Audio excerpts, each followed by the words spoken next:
हमारा कंस के जो सेवक लड़ने आए, भगवान ने उन्हें भी समाप्त किया।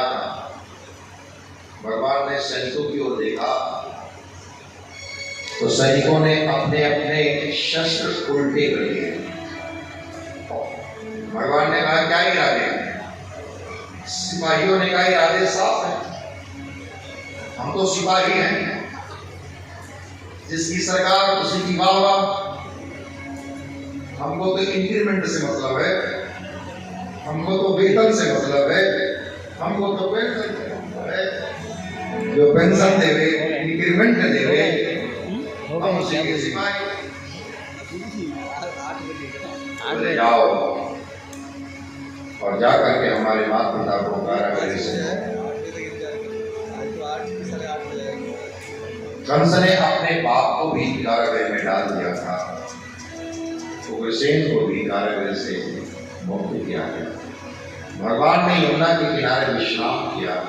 जहाँ भगवान ने विश्राम किया है उस स्थल को आज भी विश्राम घाट है। भगवान आए, दोनों भाई आए अपने माता पिता वसुदेव देवकी के पास, और दोनों भाइयों ने अपने माता पिता के चरणों में दंडवत प्रणाम किया। वसुदेव देवकी ने दोनों भाइयों को, माता पिता ने दोनों पुत्रों को उठाया है और हृदय से चिपका अपने आंसुओं से ही मानो अपने दोनों पुत्रों को नहला दिया। भगवान ने कहा, मां पिताजी, हम आपकी कैसी संतान है कि हमारे होते हुए भी हमारे माँ बाप को इतना दुख उठाना पड़ा, इतनी पीड़ा भोगनी पड़ी। देव देवकी ने कहा, अब कोई पीड़ा नहीं, तुम्हारे अंत का दर्शन कर लिया, अब सारी पीड़ा समाप्त हो गई। उस देव देवकी ने अपने बच्चों को, अपने पुत्रों को आशीर्वाद दिया, बार बार चुम्बन किया। आगे तो कथा ये भी कहती है, बोले भक्तवत्सल भगवान की। देवकी मैया ने भगवान से अपने मरे हुए उन सभी बच्चों को भी वापस बुलाया। जो बच्चे कंस ने भाग दिए थे उन बच्चों को भी बुलाया, और भगवान ने उन सभी भाइयों को, अपने बड़े भाइयों को बुलाया है। और देवकी मैया ने उन सभी पुत्रों के साथ लाड किया है, प्यार किया है, लाड किया है, तो उन्हें संतोष।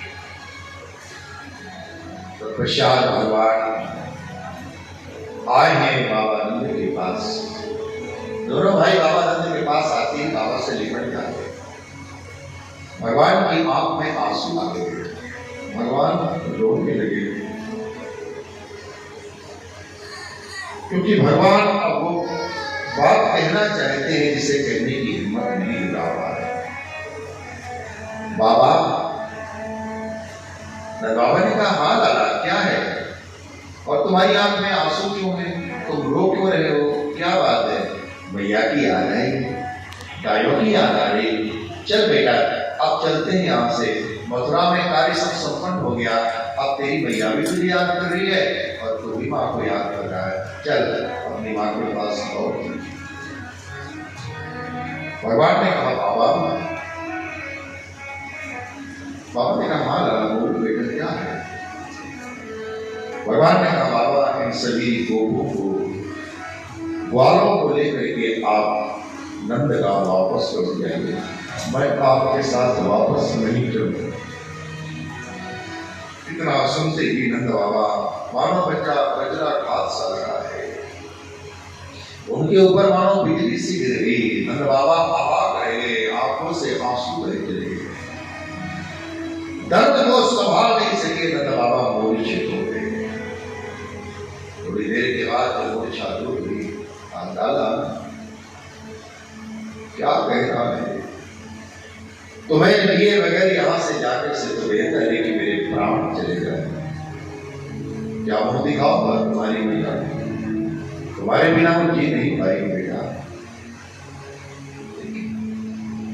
कैसे सांत्वना देंगे घर सुधा के वक्त, बाबा को भेजा होगा है शब्दों से,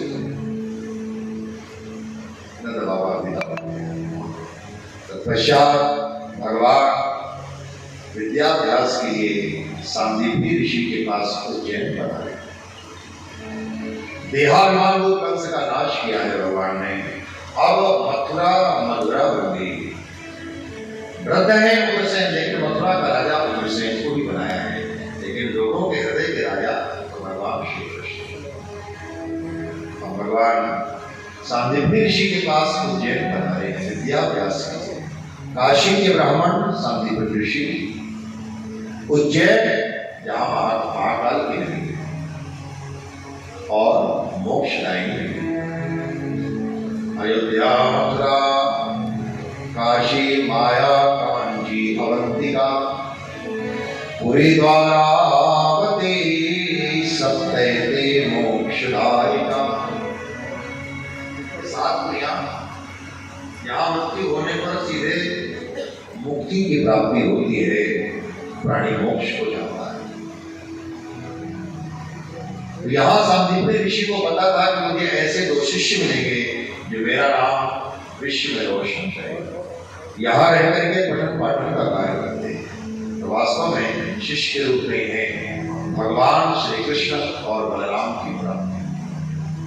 कम समय में भगवान ने 64 दिन में ही 64 कलाएं और समस्त विद्याएं प्राप्त। दक्षिणा में भगवान ने गुरुदेव को उनका मृत गुरुपुत्र लाके दिया। भगवान ने गुरुदेव से कहा, गुरुदेव आपने हमें ज्ञान दिया है, आपने हमें शिक्षा दी है, हमारी प्रार्थना है कि आप हमसे गुरुदक्षिणा मांगे। कि कोई भी ज्ञान, कोई भी उपदेश बिना दक्षिणा के सफल नहीं होता। गुरुदेव दक्षिणा मांगे। गुरुदेव ने कहा,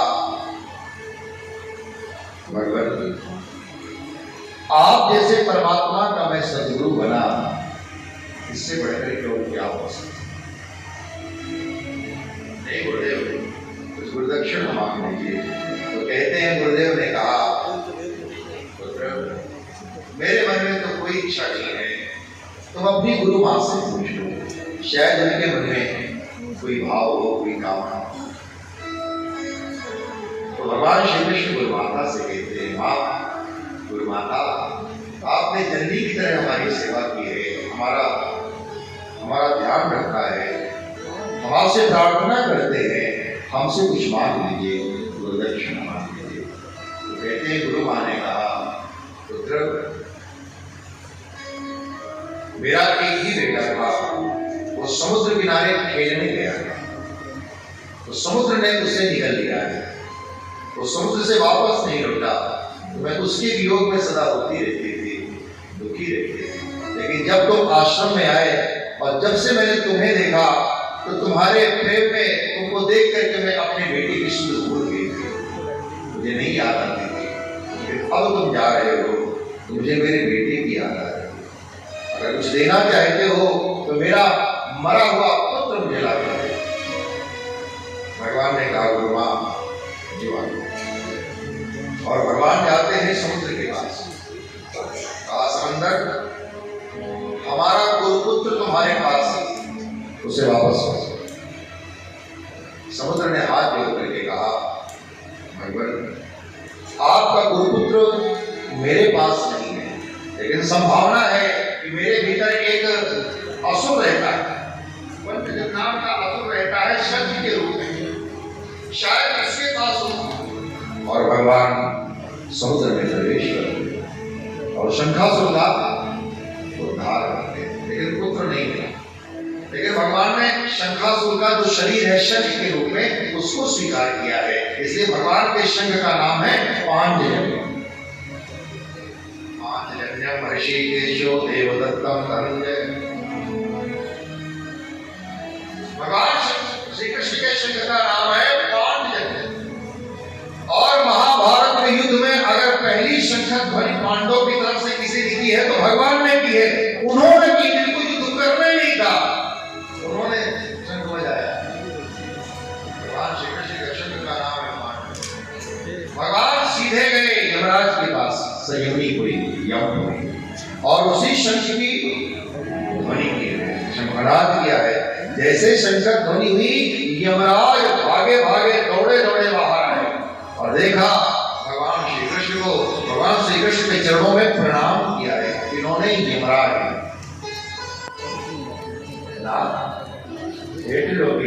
अचानक मेरे लिए क्या क्या है, दास के लिए क्या क्या है? भगवान ने कहा, यमराज हमारा पुत्र तुम्हारे पास है, उसे वापस लौटा। तो यमराज ने क्या कहा, भगवान आपका गुरुपुत्र अपने कर्म के अधीन लाया गया है। अब भगवान जो कह रहे हैं वो सुनिए। यमराज हमारे गुरुपुत्र के समस्त कर्मों के बंधन को समाप्त करके उपस्थित है।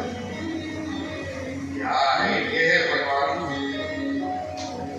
बोलिए, भगवान भक्तवत्सल भगवान की जय। खड़े हो जाते हैं, यमराज से कह रहे हैं हमारे गुरुपुत्र के समस्त बंधनों को छेड़ करके समाप्त करके सामने। यमराज ने कहा कि वो आ गया सरकार। और युवराज ने गुरुपुत्र को लाकर भगवान को सौंपा है। और भगवान इस गुरुपुत्र को लाकर के जैसे गुरु माता को गुरुदेव को दिया है, गुरु माता ने हृदय से लगा लिया। ये प्रदक्षिणा दिया है भगवान ने गुरुदेव को। भगवान ने गुरु परंपरा का जतन किया है। बोलिए भक्तवत्सल भगवान।